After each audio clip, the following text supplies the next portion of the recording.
It's 1976, Dallas County, Texas. Picture lonely road. Late at night, the only light comes from the flashing red and blue of a police car. Suddenly, a single gunshot shatters the silence. By the next morning, the headlines are already written. A police officer is dead. And the system is demanding a culprit, a name. That name would become Randall Dale Adams. Now, Randall Adams wasn't a criminal mastermind. He wasn't dangerous or violent. He was just an ordinary guy, which tragically made him the perfect scapegoat. He was easy to blame, easy to erase. Detectives brought him in and interrogated him for 12 grueling hours. They weren't looking for the truth. They were building a narrative, a neat little story with a beginning, a middle, and an end they had already decided on. And they were determined to force him into the role of the villain. Meanwhile, the real killer was walking around free. His name was David Harris. He was just 16 years old, reckless, and had a history of violence. In fact, Harris even bragged to his friends about shooting the cop.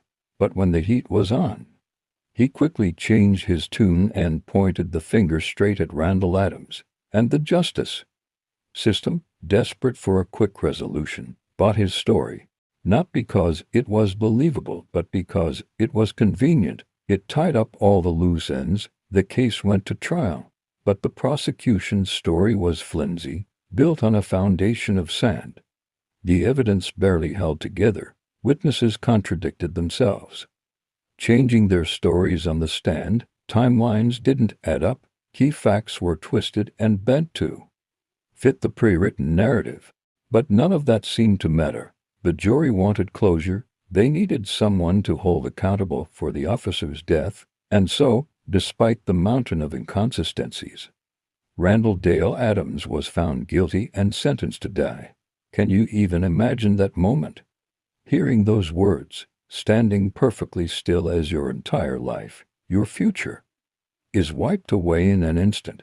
The world outside keeps spinning, but for you it has stopped. The years that followed were a blur of concrete and steel. Adams spent over a decade behind bars. His life measured in silent days and lonely nights. Birthdays came and went. Forgotten, hope became a luxury, a flickering flame threatening to go out. And all the while, somewhere out there, the man who actually pulled the trigger, David Harris, was living his life, committing more crimes, and touched by the consequences of his actions. It seemed like Adams was destined to be another forgotten statistic,